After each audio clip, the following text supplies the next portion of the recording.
नेपाल के बीरगंज में गुरुजी पंडित प्रदीप मिश्रा जी द्वारा वाची जा रही श्री डोलेश्वर महादेव शिव महापुराण कथा के चौथे दिन की कथा पूर्ण हो चुकी है।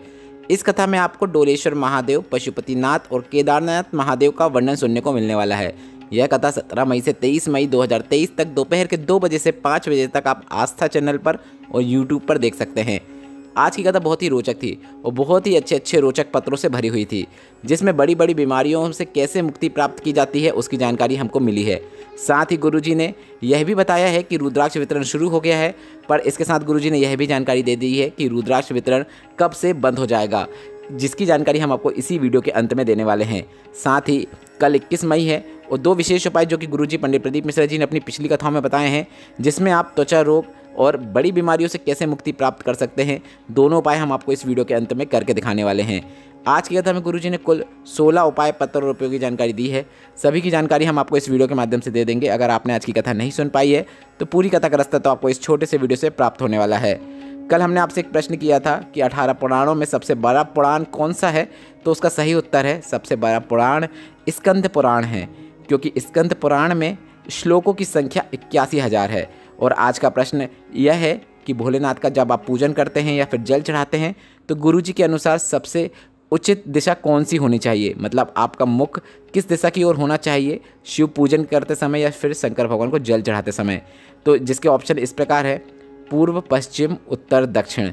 तो आपको क्या लगता है किस ओर मुख करके शिव की पूजा करना चाहिए, किस दिशा की ओर शिव की पूजा करना चाहिए मुख करके? आप उस प्रश्न का उत्तर अभी कमेंट के जरिए हमें भेज सकते हैं।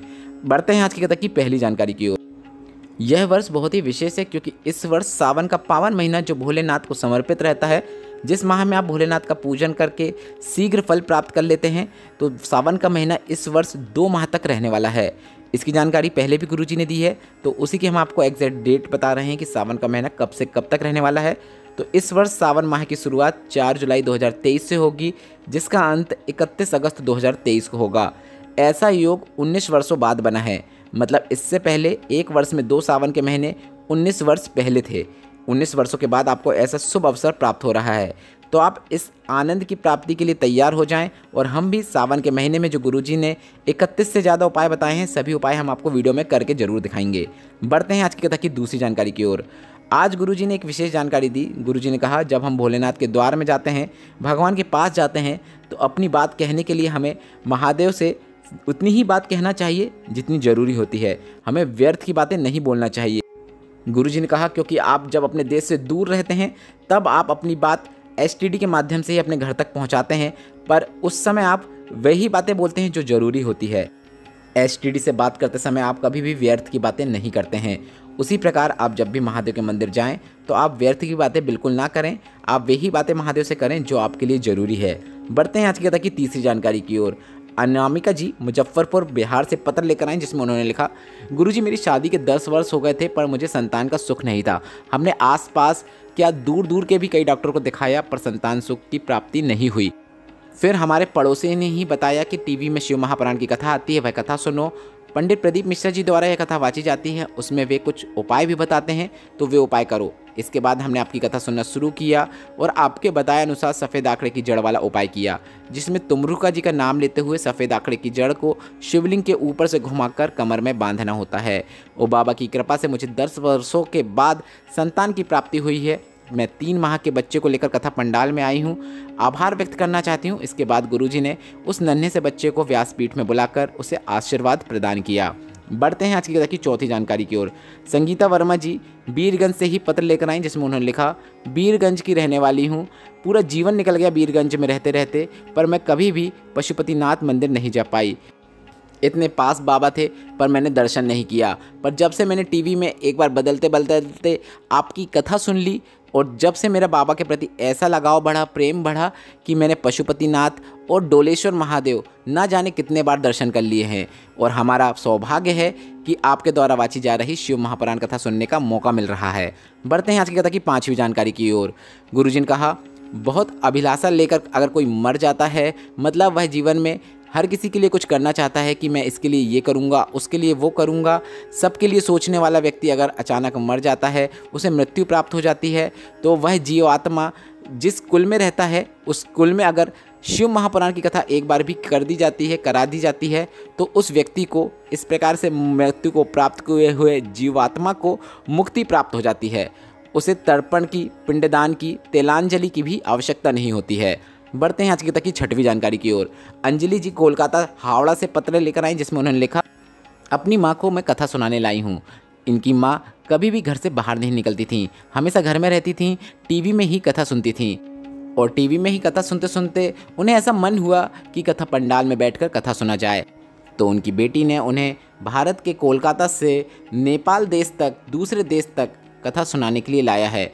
ऐसी बेटी को गुरुजी ने कहा नमन है। बढ़ते हैं आज की कथा की 7वीं जानकारी की ओर। गुरुजी ने कहा, कम बोलो पर काम का बोलो, व्यर्थ की बातें मत करो, व्यर्थ का मत बोलो।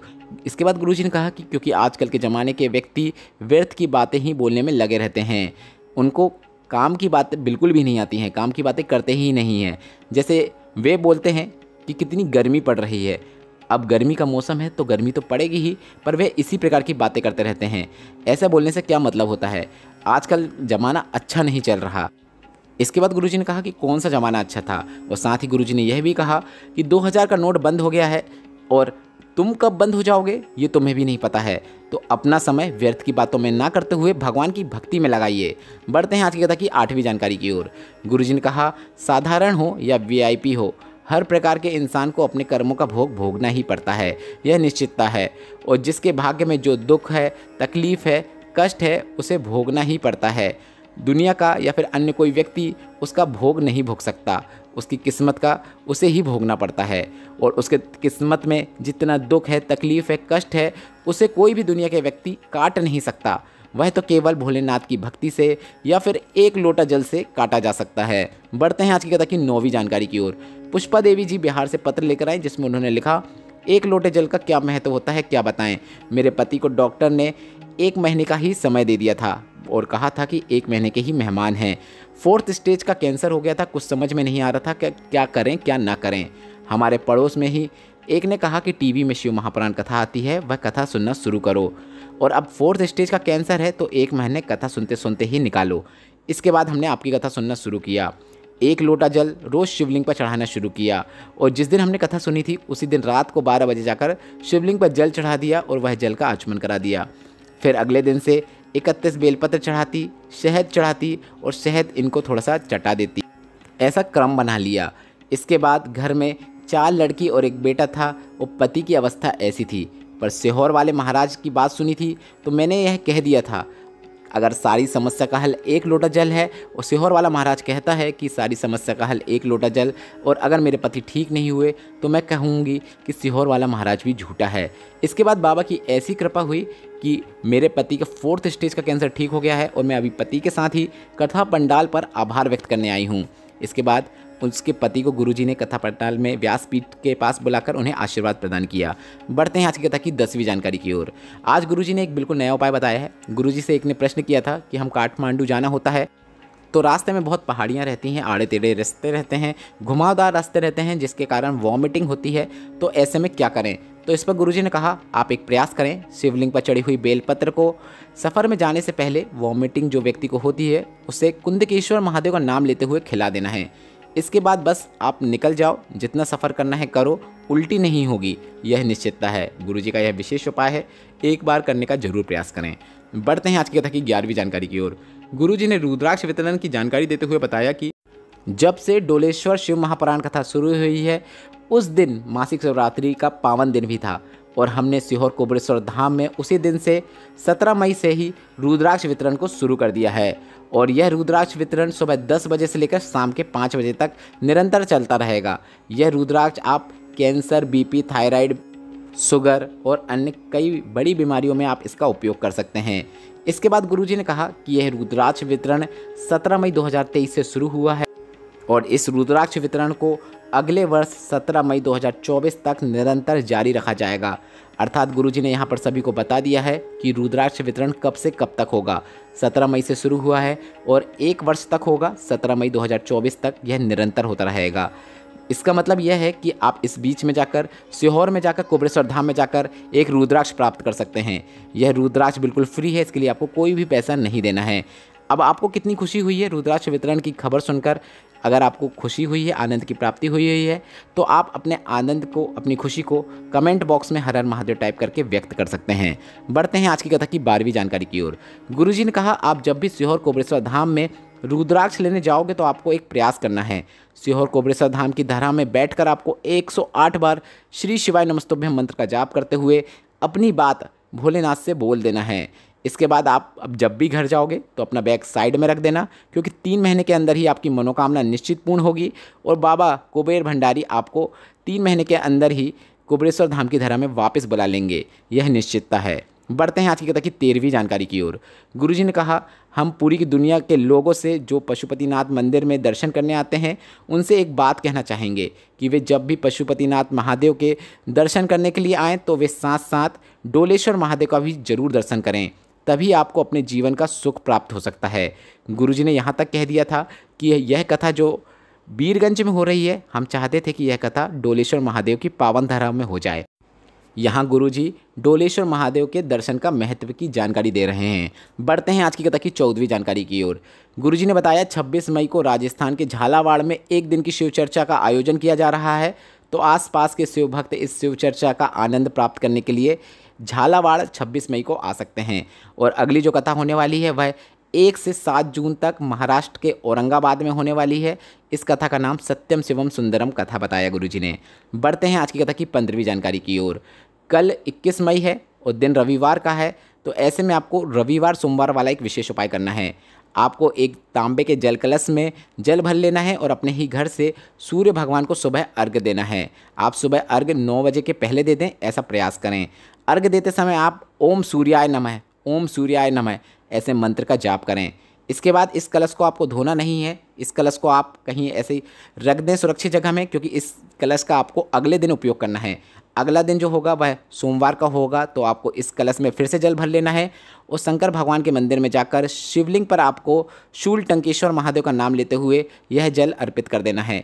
थोड़ा सा जल आपको औषधि रूप में प्राप्त करना है और शूल टंकेश्वर महादेव का नाम लेते हुए अपने त्वचा रोग या फिर सफ़ेद दाग, काले दाग, पिंपल्स, किसी भी प्रकार के त्वचा रोग जो भी समस्या है आपको वहाँ पर उस जल को लगा लेना है। थोड़ा सा जल का आपको आचमन भी कर लेना है। यह एक विशेष उपाय है जिसे आप किसी भी रविवार सोमवार को कर सकते हैं। बढ़ते हैं आज की कथा की 16वीं और अंतिम जानकारी की ओर। कल 21 मई है और ज्येष्ठ माह के शुक्ल पक्ष की द्वितीया तिथि भी है, और जैसा कि सभी को पता है भोलेनाथ के सर में जो चांद है वह शुक्ल पक्ष की द्वितीया का ही चांद है। तो ऐसे में आपको यह एक विशेष उपाय करना है। जो भी व्यक्ति बीमारियों से पीड़ित है वह रोग मुक्ति के लिए द्वितीया का चांद का दर्शन जरूर करे। द्वितीया के चांद का दर्शन करने का बहुत महत्व बताया है गुरुजी ने। दर्शन मात्र कर देने से आपको कई प्रकार के रोगों से मुक्ति मिल जाती है, आपको दवाइयाँ लगने लगती हैं और आपको शीघ्र अतिशीघ्र रोग मुक्ति प्राप्त होती है। तो कल मतलब 21 मई की रात का आप शुक्ल पक्ष की द्वितीया का चांद का दर्शन जरूर करें। आज की कथा आपको कैसी लगी? अगर आपको भी आनंद की प्राप्ति हुई है तो इस वीडियो को लाइक करके कमेंट बॉक्स में आप हर हर महादेव जरूर टाइप कीजिएगा। श्री शिवाय नमस्तुभ्यम, हर हर महादेव।